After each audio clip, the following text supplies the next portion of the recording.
Iaraban'ny mpanaraka ny RDB Live eto Alasora nisiny EKAR Saint Laurent indray no itondran ny fandaharana EGLIZINAY anareo. Fiangonana iray ao anatin'ny Diosezin Antananarivo izay efa nahita 50 taona mahery efa nanorenana anazy. Koa araho hatramin farany ary ny tantarany mombamomba anazy ireo lalana ny zorany izay efa lavalava tokoa vao tonga teto amin'ity toerana ity ka araho hatramin farany azy. Raha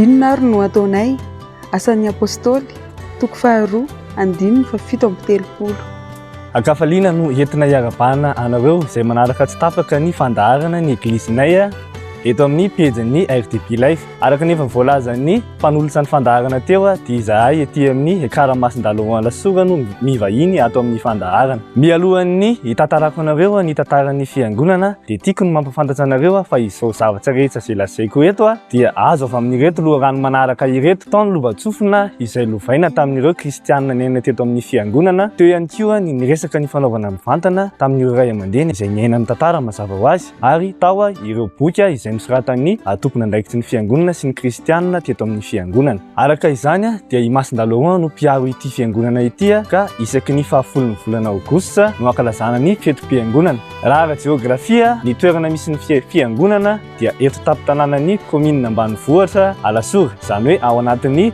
distrika Navaratrano faritra Analamanga. Izany hoe raha wakaty amin'ny fiangonana Saint Laurent Alasora ianareo miala avy any Ambodatovo misy ny limina dia miala avy hatrany aty amin'ny fiangonana no ialanareo. 2 kilometatra eo ny elanelan'ny fetsa mamaritra ny Antananarivo renivohitra sy ny fiangonana Saint Laurent Alasora. Izany hoe akaiky raha avy any ianareo no andeha aty amin'ny fiangonana. Ny EKAR Saint Laurent Alasora dia iray amin'ireo fiangonana 5 mandrafitra ny distrika missionnaire Alasora izay ao ambany fiarovany Anjely ka ivondronan'ny EKAR Masida François Xavier Tanjonandrina, EKAR Masida Joacin Anganomasina, EKAR Trinité Masina Ambomarina, EKAR Masida Pierre Paul Samboranto ary ny EKAR Saint Laurent Alasora araka izany no renivohitry ny distrika. Ato anatin'ny vikaria episkopaly manodidina Atsinanana ary Diosezin Antananarivo no misy ny fiangonana. Raha ny tantara dia tamin'ny 10 Aogositra 7 no nidiran'ny mopéragosi voalohany teto amin'ny Alasora nitondra ny finoana katolika sy nampianatra izany tamin'ny kristianina. Nandalo distrika maro araka izany ny EGLIZINAY mialohan'izao dia hitantsika izao. Tany amboalohany tamin'ny taona 17 ka hatramin'ny taona 17 dia tao anatin'ny distrika Namboamalaza no nisy ny EGLIZINAY. Tamin'ny taona 17 ka hatramin'ny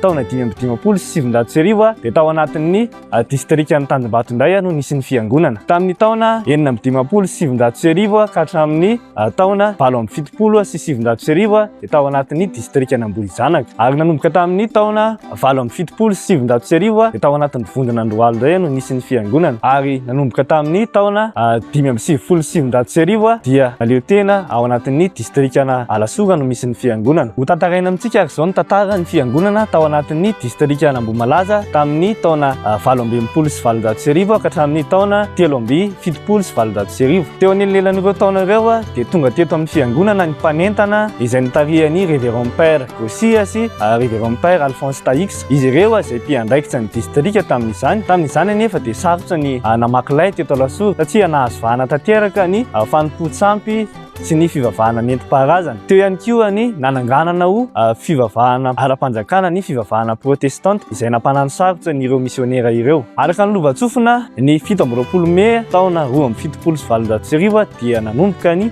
fanorenana trano samihafa ka ny toerana nanorenana izany dia tao Ilalina. Ny toerana dia efa voavidy dia tsy maintsy voajoro ny eglizy sy ny sekoly ary noverinay fa io taona io ihany koa no nananganana ny fiangonana teto amin'ny EKAR Saint Laurent Alasora araka izany. Araka ny sora-pioreketan'ny Diosezin Antananarivo dia laharana 7 ny taona 17 sy 7 no voasoratra ho nanekena ny fisokafan'ny eglizy teto Alasora. Ny eglizy katolika Saint Laurent Alasora araka izany no fiangonana 7 nosokafan'ny misionera katolika ara-dalàna tao anatin'ny Diosezin Antananarivo. Nanomboka tamin'ny taona 7 sy 7 ka hatramin'ny taona 5 sy 7 dia iray tamin'ireo fiangonana 3 mandrafitra ny district-ny Tanjombato indray ny fiangonana EKAR Saint Laurent Alasora ka i révérend père Gosia izay ny andraikitra azy tany Momalaza no ny andraikitra ny district-ny Tanjombato tamin'izany. Tsy nanano sarotra intsony araka izany ny fiaraha-miasa teo amin'ny fiangonana sy ny mpitantana ny fiangonana. Tamin'ny EKAR voalohany tao Ambato tsy manan-kavana ilalina any akaikina koa moa izy amin'izao fotoana izao dia lasa niroborobo ny eglizy sy ny sekoly ka tsy atonina ny kristianina sy ny mpianatra intsony ny toerana. Noho izany dia voatery tsy maintsy nitady toerana hafa anorenana eglizy sy sekoly satria tery ny toerana. Kristianina nafanafota ato amin'ny fiangonana Elisabeth Razafimbahoaka sy Rainy Arnosy izay mivarotra ny tany anorenana ny fiangonana sy ny sekoly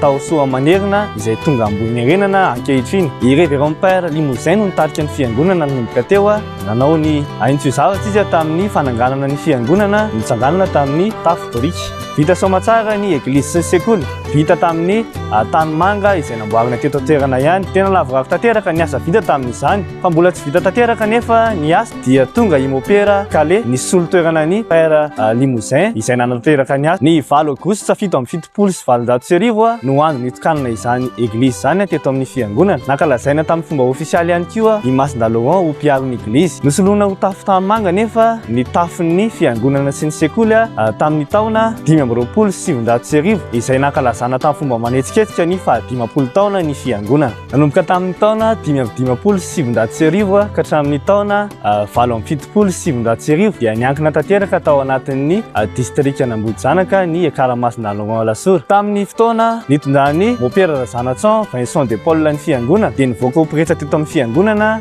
i mopera Jérôme Henri Kotomalala izay lasa kardinaly taty aoriana dia tsy nitsahatra niara-ny asa tamin'ny fiangonana araky ny mazanaka ny fiangonana azy mazava ho azy ka ny taona 177 dia nanapa-kevitra ny komiti-piangonana izay nitarihany mopera Jérôme Kotomalala fa hosoloana trano vato ny fiangonana teo aloha. Tapaka tamin'izany fa horavana ny trano fiangonana teo aloha izay vita tamin'ny brika izay namboarina teto toerana ihany. Ny kristianina no niantoka ny manœuvre sy ny rano ilaina tamin'ny fananganana ary ny fampiakarana ny vato anamboarana ny fiangonana vaovao eny Ambatoroka. Miandamy ambavy ny fanaovana ny asa tamin'izany ka isa-paritra no nizarana ny andraikitra. Ny vondin'ny tanora ny paroasy na ny FTP no nanao ny manœuvre tamin'izany fotoana izany fa nanampy tamin'izany ihany koa ny mpianatra sy ny mpanabe rehetra tao amin'ny sekoly Saint Laurent Alasora. Ny fitaovana rehetra ilaina tamin'ny fanamboarana sy ny karaman'ny mpiasa nanao ny trano dia i kardinaly no niantoka izany. Rehefa vonona ny rehetra dia natomboka ny fandravana ny fiangonana teo aloha izay raha tsy ahivina dia naharitra mambolana tokoa noho ny amafin'ny foto-drafitrasa izay natsangana teo aloha. Natomboka araka izany ny fiadinan'ny fototry ny trano vato tamin'ny taona 770 natao tamin'ny fomba kristianina malagasy. Marihana moa fa mitovy tsy misy valaka ny firafitsy ny EKAR Iazolava any Ambatolampy ny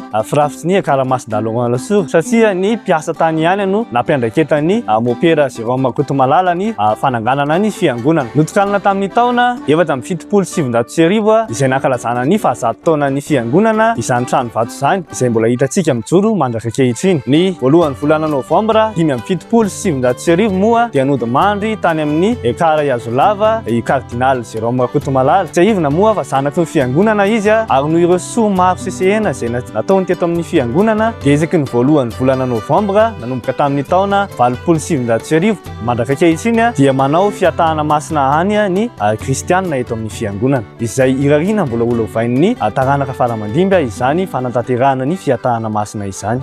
Nanomboka tamin'ny taona 770 ka hatramin'ny taona 570 dia tao anatin'ny vondin'Andohalo indray no nisy ny EKAR Saint Laurent Alasora. Valo araka izany anisan'ny fiangonana nandafitra izany dia ny fiangonana Saint Laurent Alasora no iray tamin'ireo fiangonana valo ireo. Nandritra izany fotoana izany no niandraiketan'ny fikambanana spiritain teto amin'ny fiangonana fa nanatevin-darana azy ireo ny fikambanana religiozy ao amin'ny Marie Réparatrice. Nanomboka tamin'ny taona 570 dia naleo tena izany hoe district Alasora misy ny EKAR Saint Laurent Alasora. Ny fahatongavany mopera rédemptoriste teto Antananarivo izay nitoro vaovao mafaly izay napiely ny finoana dia nitondra hery lehibe ho an'ny fiangonana ka tamin'ny taona 720 sy 700 no nahatongavany mopera Vincent Marton izay modérateur ny district Alasora, Antonino Pascal izay curé ny EKAR district Alasora ary Francesco Laruffe izay mpikarakara ny asa fanorenana. Izy ireo izay isan'ny vinahitana sy angadina nanana tamin'ny na district Alasora ny EKAR Saint Laurent Alasora. Akoatran'ny fikambanana rédemptoriste nefa izay mitantana ny fiangonana manjaka ankehitriny dia teo ihany koa ny fiaraha-miasa tamin'ny fikambanana religiozy religieuzy hafa toa ny fikambanany vocationista sy ny fikambanany marie réparatrice. Amin'izao fotoana izao dia imopera randriana tenaina remise en Ferdinand ny curé eto amin'ny fiangonana ary imopera Bemiaja Romeo no vikera manampy azy.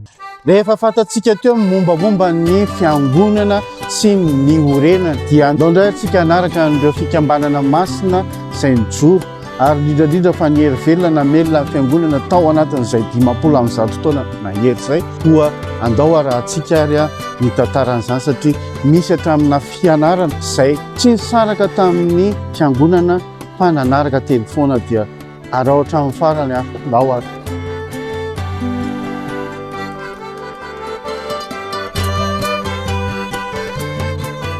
Mitetiava ny tombo dia ny mbola mety ho hita izy, miantso ny anarany dia ny mbola akaiky izy. Izay 5:20.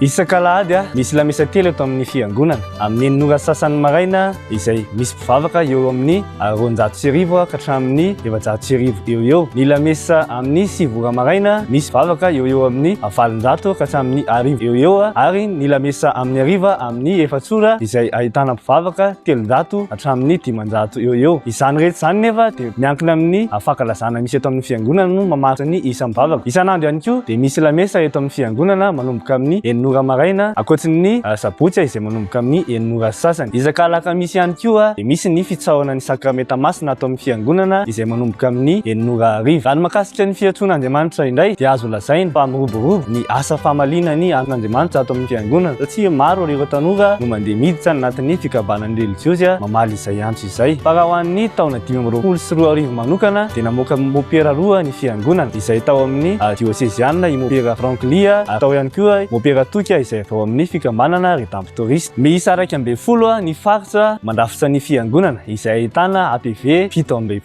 100 ka ireto avy ny olo-masina mpiaro ireo faritra 120 ireo: Masinda Augustin, Masinda Benoît, Masinda Jacques Berthieu, Masina Marie Mpanjakavavy, Masinda François d'Assise, Raphaël Lafringa Olontsambatra, Masimbavy Catherine de Sienne, Masimbavy Thérèse Jesus Zazakely, Masinda Joseph, Masinda Gérard ary Victor Soamanarivo Olontsambatra. Itovizana mitovy amin'ny fiangonana rehetra ihany koa ny fananan'ny fiangonana ny vovonana telo izay mamondrona ny vovonan'ny olon-dehibe sy ny vovonan'ny ankizy ary ny vovonan'ny tanora. Maro ny fikambanana masina atao amin'ny fiangonana izay ahitana ny AFT, ny Antilon'i Madagasikara sy ny Fanilon'i Madagasikara, ny fivondronan'ny tokantrano kristianina na ny FTK, ny Praidinidinka miaraka amin'ny Kristina ny MDMK, ny laïka vocationista sy ny laïka redemptoriste, eo ihany koa ny ekipan'ny lozery ary ny carte d'honneur ny fomasin'i Jesoa. Ankoatr'izay dia misy ireo vomeranasa mikatroka atao amin'ny fiangonana ka anisan'izany ny fifakry izay manomana ny mpivady kristianina atao amin'ny fiangonana. Eo ihany koa ny mpiservy lamesa, ny vomeran'ny fandaminana atao amin'ny fiangonana, ny atokopihira misa telo izay misy ny atokopihira hasina sy fanantenana, ny atokopihira hazavana ary ny atokopihira fanasina. Eo ihany koa nefa ny vomeran'ny fandalinam-pinoana izay mampita sy mampianatra ireo ankizy atao amin'ny fiangonana izay finoana izay. Eo ny vomeran'ny liturgia ary ny mpizara kominio atao amin'ny fiangonana. Hatreto misy vondrombavaka roa atao amin'ny fiangonana: ny vondrombavaka karismatika sy ny vondrombavaka ny apôstôly famindapon'Andriamanitra. Izay ny mahakasika ny tantaran'ny fiangonana. Fa raha ny mahakasika ny tantaran'ny sekoly indray dia raha fitinina amin'ny teny fohy dia ny ara-dalana sanasany tamin'ny tantaran'ny fiangonana. Nanomboka izany tany amin'ny fiangonana voalohany izay tany lalina teto an-tokotanin'ny fiangonana ary izao hitantsika izao dia lasa eto ampitan'ny fiangonana no misy ny sekoly Saint Laurent Alasora. Ampandrosoantsika ary raha matonta len'ny sekoly Saint Laurent anazava amintsika ny ambangivangony mahakasika ny sekoly Saint Laurent Alasora. Farany arahabantsika rehetra indrindra ny mpanaraka ny RDB Live dia ianareo mpanatotosan'ny fandaharana ihany koa izay dia makasitraka indrindra fahatongavanareo eto amin'ny sekolinay. Ny collège Saint Laurent Alasora dia niorina tamin'ny 1770 izy moa zany raha ankalazaina dia na 50 taona. Mitovy amin'ny fiangonana Saint Laurent Alasora dia izy io tamin'ny voalohany tsy teto amin'ity toerana ity fa tao ilalina, zany hoe ato atsinanana kelin'ny sekoly ato ihany ny anarany tamin'izany le toerana Mbatomanankavana. Fa tamin'ny taona 1770 izy no nifindra teto andrefan'ny fiangonana. Dia tamin'ny 9 Aogositra tamin'io taona io ihany no nametrahana ny Masinda Laurent ho mpiaro-ny sekoly Masinda Laurent Alasora. Izaho moa zany dia 12 amin'ny tale-tsekoly teto. Talohan'izay ny sekoly zany dia niankina ny tamin'ny district tao anatin'ny Vondronandohalo, fa tamin'ny taona 2020 sy 2009 izy no niraisin'ny fikambanandry-mopera Redemptorista Antanana mandrakizao. Ty bâtiment misy atsika ity dia naorindry mopera tamin'ny taona 1370 sy 1470. Dia ny anay eto misy classe hatrany petite section ka hatramin'ny classe de 3e. Dia izay eto moa zany tena ao anatin'ny hoe renivohitra Alasora. Dia be dia be ny ankizy te hianatra eto amin'ny sekoly satria rehefa mandeha ny fanoratananarana eto dia raha ohatra zany zao hoe androany mandeha fanoratananarana dia omaly hariva amin'ny 9 dia efa misy olona matory aty efa miandry toerana, matory dia mifandimby, misy sasany mody dia mifandimby miandry toerana. Tena edivana mihitsy zany ny mampiditra zanaka eto amin'ny sekoly. Ny lafitsarany izay zany dia mampianatra ny ankizy tena hoe ara-batana, ara-tsaina, ara-panahy ary tsy mivoana amin'ny rafitry ny fampianarana katolika. Ny disiplinina zany dia mipetraka tsara ny anay disiplinina, tena somary mahasarotiny anay mba mampiavaka ny sekoly manodidina. Dia eo amin'ny resaka valim-panadinana ny sekoly Masinda Laurent Alasora dia tsy mena mitahany valim-panadinana ary anisan'ireo tena mahazo vokatra tsara satria tamin'ny taon-dasa teo zao ny anay dia 100 isanjato ny CPE dia ny BPC koa hatramin'izay 100 isanjato, fa teo moa zany isindro kely 750 isanjato. Izay eto dia manao parascolaire ny ankizy, manao danse, manao taekwondo. Izany zany dia atao rehefa alarobiny manao an'izay. Dia tsy adino masekoly katolika ny lamesa. Dia ankoatran'izay ihany koa dia ny mpampianatra dia manaraka formation any amin'ny didaika isaky ny mampiantso zareo. Dia eo ihany koa ny formation any amin'ny fanjakana. Ny anisan'ny anankiray avantagenay amin'ity taona ity ary ny fikasana dia rehefa tonga antsika anay teto ny mopera tompon'andraikitra ao amin'ny dioseze ao amin'ny didaika dia nanentana anay izany hoe mba asiana lycée eto amin'ny sekoly mba tsy handehanany ankizy alavitra. Dia amin'ity zany izay no anomboka hanao ny fantarana ho an'ny lycée collège Saint Laurent Alasora. Dia mankasitraka indrindra tompoko tamin'ny fisafidianareo anay dia manentana ny ray aman-dreny ny mponina eto Alasora fa misokatra ny varavarana ho an'ny collège Saint Laurent Alasora. Ialana tsiny ho an'ireo izay tena te hampianajana kanefa tsy tafiditra, fa hiezaka mafy izahay mba ho tafiditra daholo ny zanaka rehetrarehetra. Mankasitraka indrindra tompoko dia mankasitraka nareo tompony andraikitra ao amin'ny RTP live. Misaotra tompoko. 7 sy 720, 7 sy 20. Ankalazaina ny 50 taonan'ny fiangonana ka raika tsaraka izany fa ho atao ny tsangam-bato ny fankalazana 50 taonan'ny fiangonana. Niarana tamin'ny district Alasora izany hifananganana ny tsangam-bato fankalazana 50 taona izany ka ity hitantsika lavalava io no an'ny fiangonana Masinda Laurent Alasora ary ilay mitsivalana kosa hiara-tambarana eo anivon'ny district Alasora. Ilay mitsivalana moa ahitantsika ny biraon'ny inspecteur ny district, ao ihany koa ny biraon'ny mopera ary ny librairie izay fivarotana boky sy fitaovana masina fampiasa ao amin'ny fiangonana. Mbola ao ambany ihany koa nefa ny trano fivoriana izay hitambarana eo anivon'ny district.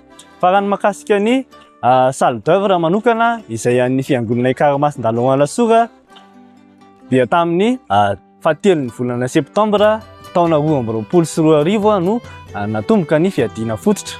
Araka izao hitantsika izao dia mbola andalam-pamitana ny fanatanterahana izany tsangam-bato ny 510 taona izany, ka araraotana araka itsiny ny mitondra teny fisaorana ho antsika rehetra tamin'ny fanomezan-tanana tamin'ny fananganana izao tsangam-bato izao. Mbola tsy vita nefa ny asa araka izao hitantsika izao fa mbola andalam-pamitana, mbola mila ny fanohanantsika rehetra amin'izany famitana ny asa izany. Na hitantsika rehefa mijoro ny trano mbola eo ampamitana ny pitsopitso ny maro isan-karazany izay tsy misy miafina amintsika ny fandaniana mety mbola hotakiana amin'izany. Araka ny hitantsika amin'izao ary dia eo amin'ny fanatanterahana ny famitana ny plafond isika amin'izao. Eo ihany koa ny makasika ny électricité, ka izany indrindra no angatahana fiara-miasa amintsika amin'ny famitana izy ity, satria ao aorianan'izy ity mbola eo irosy amintsika ihany koa ny fampitaovana ny salle d'œuvre izay ho ampiasaintsika menakavy. Ka izany indrindra no mbola angatahana amintsika sy anentanana antsika rehetra, indrindra ianareo zanaka am-pelezana, ny elo-patsana amin'ny vazantany rehetra noho ny adidy aman'andraikitra. Antenena nefa fa noho ny soa sy ny fahasoavana noraisinareo teto amin'ny EKAR Saint Laurent Alasora dia anampy ianareo amin'izay famitana sy fananganana ny tsangam-bato ny 510 taona ny fiangonana izay. Raha tsy ahivona moa dia ito salle d'œuvre ito dia ampiasain'ny fiangonana amin'ny hetsika maro isan-karazany ato amin'ny fiangonana. Azon'ny kristianina ihany koa nefa no ampiasa azy ity rehefa tafatsangana soamatsara ity trano ho atsangantsika ity. Dia izay ary ny makasika ny EKAR Saint Laurent Alasora. Toerana efa nilazaina teo ihany tsisy vina amintsika, afaka manampina ity ianareo izay liana makasika ny EKAR Saint Laurent Alasora. Ety ampamaranana ary dia tsy hainy tsy hisaotra voalohany indrindra ho anareo mpikarakara ny fandaharana, Andriamatoa-dadia hitondrana teny fisaorana amin'ny fampivanianana ny fiangonana ao anatin'ny fandaharana. Isaorana araka izany ihany koa nefa ianareo mpanaraka tsy tapaka ny pejin'ny RTB live sy ny fandaharana ny EGLIZINAY. Dia arahotina ny manentana anareo hatrany ny fanarahana tsy tapaka ny pejin'ny YouTube mba ahafantarantsika ny tantaran'ny fiangonantsika. Izay ary no zavatra azo natolotra koa mametaka ny veloma ho antsika rehetra, tsamia ho tahin'Andriamanitra.